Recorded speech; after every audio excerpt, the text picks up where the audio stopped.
Autismo é doença? Não, autismo é um transtorno. Não devemos nunca mais usar a palavra doença para autismo, para deficiência intelectual, para nada disso. Tá, deficiência, pode falar? Pode falar. Deficiência Pode falar. ou, tá, mas não doença, boa. Autismo é hereditário? 84% dos casos de autismo são hereditários, mas hereditário é diferente de genético. Genético é quando você nasce com um transtorno, por exemplo, pode ser uma outra doença, pode ser diabetes, por exemplo, mas você nasce porque aquilo está marcado no seu DNA. Isso é genético. Hereditário vem de herdabilidade. É quando você herdou aquilo da sua mãe, ou você herdou aquilo do seu pai, ou você herdou de uma comunhão gênica do seu pai e da sua mãe. Então, para autismo genético, 84% é hereditário. É por isso que tem, às vezes você faz o diagnóstico, isso é muito comum, cara. Às vezes você está na consulta, tá o pai aqui, a mãe aqui, o neném autista fervendo lá pelo consultório. E aí eu começo a perguntar, mas seu filho tem tal coisa? A mãe fala, tem. Eu falei, tal coisa ele tem? Aí a mãe já olha pro marido e fala assim, tem, mas ele também tem um pouco assim. Aí mais um pouco, fala assim, mas tal coisa, será que esse neném não tem? A mãe fala assim, doutor, sabe que tem? Mas sabe que meu marido também tem? O que é aquilo ali? Herdabilidade. O menino é autista nível 2, 3 e o pai é autista nível 1. Mas e então nunca não tem a ver disso. com o gene, o DNA necessariamente? Tem a ver. É que esse DNA, ele pode ter sido herdado, ele pode ter vindo do pai ou da mãe, mas ele pode não ter sido herdado, ele pode ter sofrido uma mutação no indivíduo. Ou seja, você tem um homem que não tem alteração genética nenhuma para autismo, você tem uma mulher que não tem alteração genética nenhuma para autismo, e eles se casam e têm um filho. Mas neste produto da concepção genética, há uma nova mutação, a gente chama mutação de novo, há uma nova mutação, e o indivíduo é o primeiro autista daquela família. Caramba, entendi. Mas é menos frequente, 84% é herdado. É do pai ou da mãe mesmo. E pode acontecer de tipo assim, não só no caso de autismo, mas algum transtorno ou algum até desequilíbrio mental, sei lá, ser dado da avó que não tinha no pai e na mãe, mas reapareceu no filho? Pode acontecer. Pode? Pode acontecer. Tá. Pode acontecer de pular, por exemplo, gerações, assim. Mas esquizofrenia, que eu tava querendo lembrar. Esquizofrenia, o nome também é transtorno do espectro da esquizofrenia. Esse é o nome mais moderno também. Tá. Também não devemos chamar isso de doença, né? Tá. Transtorno do espectro da esquizofrenia é o nome mais adequado. Tá, então pode acontecer de a pessoa ter esquizofrenia, o pai e a mãe não tinha, mas foi ver que o vô, o bisavô tinha, então de alguma forma estava ali. Total. Isso é uma coisa muito interessante também, porque é assim, ó, você não precisa herdar exatamente o transtorno dos seus pais. Você pode ter, o que é o mais comum? Você tem assim, ó, pai autista, filho TDAH. Pai esquizofrênico, filho autista. Mãe bipolar, filho autista. Pai autista, filho com esquizofrenia. Porque o que a gente transfere para as próximas gerações não é necessariamente o seu transtorno mental. Você transfere uma tendência genética a ter um transtorno neuropsiquiátrico. É por isso que às vezes você faz um diagnóstico de autismo numa criança e aí você sempre pergunta o histórico familiar, né? Uhum. E aí a mãe começa assim, não, mas eu tinha TDAH quando eu era criança. Inclusive, a minha avó tinha bipolaridade. E aí quando você vai ver, fala assim, e sabe que tem vários casos de suicídio na minha família também? Porque o suicídio tem muito a ver com transtorno mental, né? E aí quando você vai puxando o fio disso, você começa a perceber que existem inúmeros casos de transtorno mental ali. Só que, se você pensa, você vê, eu vou fazer 50 anos agora. Se você pensar 30, 40, 50 anos atrás, não tinha diagnóstico. Então, se você era um mau aluno porque você tinha TDAH, você era vagabundo e apanhava, né? Se você não conseguia se socializar, não era autismo, você era débil mental e apanhava. Então, há 30, 40, 50 anos atrás, até em médico era difícil, né? Eu te falei que eu cresci no interior de São Paulo, a gente ia em médico quando quebrava alguma coisa, mas não ia em médico para outras coisas. Então, toda essa galera de uma ou duas gerações anteriores que tinha os transtornos mentais, eles cresceram sem tratamento. Porque o autismo sempre existiu, a deficiência intelectual sempre existiu, síndrome de Down, né? Existem coisas da Idade Média com reprodução de crianças com síndrome de Down. Ou seja, essas pessoas sempre existiram. É que não se tinha diagnóstico sobre isso, né? Tá, boa, boa. Bota a próxima, pobrezito. Autismo é ou pode ser causado por vacina? Não tem nenhuma relação de autismo com vacina. Isso é um mito que foi criado por um médico inglês chamado Andrew Wakefield. Esse sujeito ele publicou um artigo numa revista muito importante há muitos anos atrás, dizendo que 4 crianças haviam desenvolvido autismo depois de uma vacina. Andrew Wakefield. Pra você ter uma noção, isso tinha por trás disso uma questão econômica, porque ele ganharia dinheiro com a venda de uma vacina especial que não provocaria o autismo. Eita. Isso foi totalmente documentado na literatura, inclusive o certificado de médico dele foi cassado. Então isso é totalmente mito. Boa, boa. Próxima. Pessoas autistas não têm empatia. Essa é ruim. É. Essa pergunta é assim, ó, tem que entender o que é empatia, porque muitas pessoas autistas não têm empatia, mas as pessoas pensam em empatia como afeto. Empatia não é afeto. Porque quando você fala isso para uma mãe, fala assim, olha, seu filho tem carência de empatia. Ela fala, senhor tá louco? Meu filho é um doce de criança, ele é muito amável, tal. Empatia não tem nada a ver com isso. Empatia tem a ver com a sua capacidade de perceber a sensação do outro e aquilo controlar seu comportamento. Por exemplo, vamos supor que eu estou falando com você e eu começo a te dar uma notícia ruim. E aí, eu vou percebendo que você está ficando triste, de repente você começa a chorar. Se eu tenho empatia, o que eu vou fazer? Primeiro, eu vou perceber que tu ficou triste com aquilo que eu falei. Se identificar com o sentimento do outro e a emoção do outro. Mas mais, aquilo controlar o meu comportamento. Porque também não adianta eu ver você chorando e continuar. Pá, pá, pá. Se eu vejo que você está chorando, eu vou falar assim, puta, cara, eu tô percebendo que você não tá legal. Eu posso te ajudar de alguma forma? Tem alguma coisa que eu posso melhorar para você, coisa e tal? Então isso é empatia. Muitas pessoas autistas não conseguem fazer. Por quê? Porque elas não fazem a leitura do comportamento não verbal. Quando você começa a chorar, você não precisa falar assim para mim, não, Paulo, peraí, cara, eu tô super triste com isso que você tá falando. Eu tenho que fazer uma leitura do comportamento não verbal e falar, puta, esse cara tá triste com isso que eu tô falando. Cara, se você pensar na sociedade, isso é absolutamente fundamental. Quando você vai conversar com seus filhos, quando você vai conversar com a sua esposa, quando você vai comprar alguma coisa numa loja, você ser capaz de fazer a leitura daquilo que está acontecendo e aquilo mudar o teu comportamento é fundamental para a forma como a gente age. Então a resposta é, dada essa explicação, uma boa parte das pessoas autistas não vão desenvolver as características empáticas durante a vida. Essa parte da empatia tem um pouco a ver com a questão de que algumas pessoas autistas não conseguem entender uma piada? Não, aí tem a ver com uma outra coisa que chama leitura pragmática.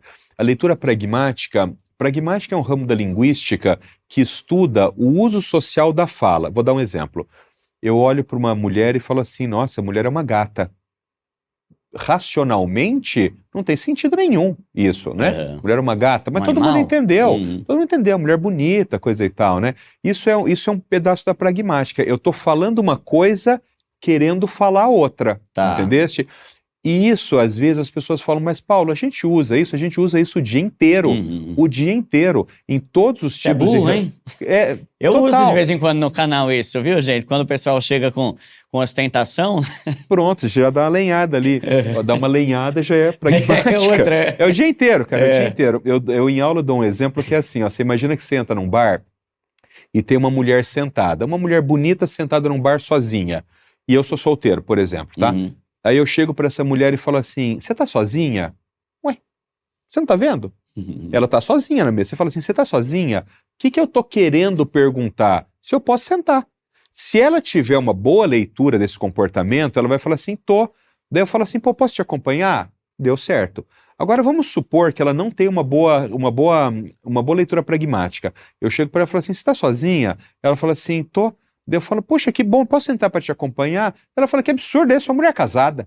Mas por quê? Porque ela não fez a leitura. A interpretação. Piada que você perguntou, cara, só tem graça. É assim que funciona a piada no nosso cérebro, né? Ela só tem graça se você falar uma coisa querendo dizer outra. É isso que tem graça. E aí então, ele não entende. Ele não entende, porque ele vai entender o primeiro plano. É sempre ao pé da letra ali a resposta. Muito frequentemente. É por isso que às vezes existe um delay na risada. Você tá num grupo de pessoas e um ali é autista. Conta uma piada, todo mundo ri. Você olha pro cara, ele não ri. Passa ali meio segundo, um segundo, ele começa a rir. Por quê? Cópia. Cópia de comportamento. Mas ele, de fato, você fala, não, peraí, me explica essa piada aqui. Ele não sabe nem do que você está falando. Então você vê como é importante que o familiar de algum autista seja bom em comunicação também para entender essas limitações, né? Isso pode ser ensinado, inclusive, na análise do comportamento, viu? Existe treino para interpretação de piada, porque é importante. Caramba. Isso é importante na análise do comportamento, né? Existem treinos, cara, que às vezes você olha e você fala assim, cara, por que estão ensinando isso para essa pessoa? Você quer ver outro? É treino para cheiro. não é raro que muitos autistas tenham problema com percepção de cheiro das coisas. Você imagina aqui, por exemplo, se a gente começa a sentir cheiro de fumaça, você vai ficar tranquilo? Não. Você vai sair correndo. Não Então, relaciona com incêndio ou perigo. você morre, entendeu? pessoa- Então existe uma série de coisas, por exemplo, alguns treinos de odor que tem que ser ensinado, alguns comportamentos faciais, você não consegue ensinar todos, viu? Porque existem pelo menos 21 faces que representam emoções, pelo menos. Só que essas faces, elas vão juntando, ninguém está só feliz. Você pode estar feliz e excitado. Ninguém está só triste. Você pode estar triste com vontade de vingança. Então, todas essas faces, elas vão se moldando no seu rosto. Imagina um sujeito que não seja capaz de perceber isso. Ou seja, ele está conversando com uma pessoa, aquela pessoa está ficando brava com ela, a mão do cara já fez isso aqui, ó, e ele não muda o comportamento dele. Por quê? Porque ele não conseguiu perceber, ele não fez a leitura do comportamento não verbal. Tudo isso tem que ser ensinado. Para que você consiga ter uma boa interação, tudo isso tem que ser ensinado. Eu lembro que na época da faculdade eu li um livro chamado O Corpo Fala. Aí falava Clássico, muito sobre isso, clássico. né? Oh. Pierre Weiss, se não me engano, né? Aí ele mostrava, né, como a gente gesticulando, você consegue entender se a pessoa tá irritada, tá nervosa. Por exemplo, eu tenho uma dificuldade que é assim, meu pé não para nunca. Você Eu tem tô sempre TDAH, assim. não? Então, não sei, né? Vou perguntar já sobre os exames sobre isso, né?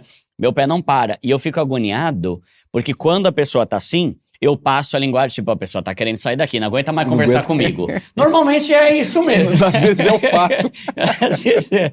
Mas às vezes é que meu pé, tipo, eu tô na cama vendo um filme e meu pé tá balançando, sabe? Então tem a ver com isso que você falou, né? A pessoa às vezes ela não consegue identificar que uns movimentos físicos que a pessoa tá fazendo, ela não Ela consegue pode fazer perceber. uma leitura daquilo totalmente diferente do que é o de fato o que você quer expressar, né? Boa, Não há boa. dúvida. Muito bom. Próxima, pobrezito. Diagnóstico precoce do autismo é crucial. É a coisa mais Sim, importante né? de tudo. Foi o que a gente Tá. falou aqui. Você conseguir fazer nos primeiros 2 anos de vida é quando você dá a maior chance para aquela criança. Boa. Autismo é causado por falta de afeto? Não, essa teoria ela foi inventada. Tá vendo, gente? na Por isso que é bom década- trazer gente inteligente. O cara sabe tudo. Mas é só disso também, o resto não sei nada. Essa teoria ela foi inventada na década de 40 e chama teoria da mãe geladeira. Então, o que se imaginava? Que mulheres que fossem extremamente frias, né, com os filhos, criariam falta de afeto no filho, e o filho desenvolveria o autismo, né? Foi criada por um sujeito chamado Leo Kanner, que foi um sujeito extremamente importante no autismo. Aliás, os primeiros sinais do autismo foram descritos classicamente assim por Leo Kanner, e acabou que isso acabou se espalhando para o mundo inteiro.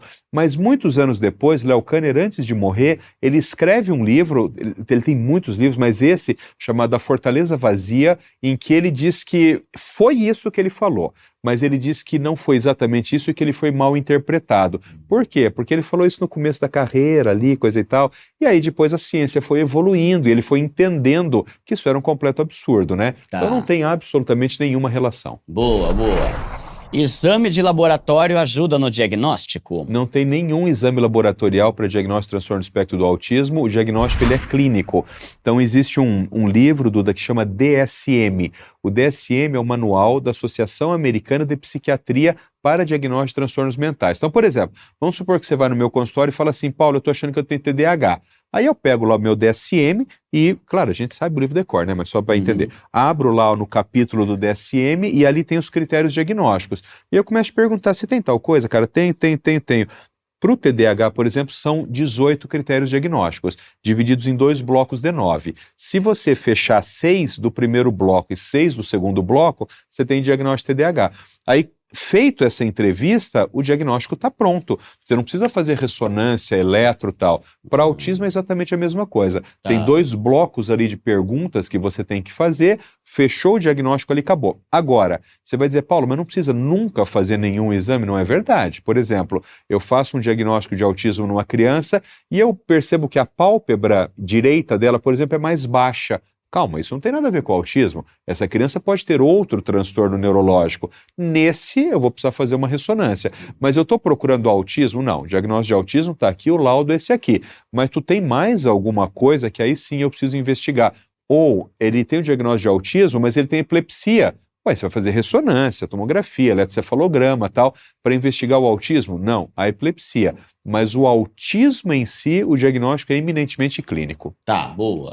Adultos pode ser diagnosticado com autismo? É o diagnóstico tardio, você Diagnóstico falou? tardio. Tá. Não existe limite temporal para o diagnóstico. Você pode fazer num bebê e pode fazer num sujeito de 70 anos de idade. Tá, boa, boa.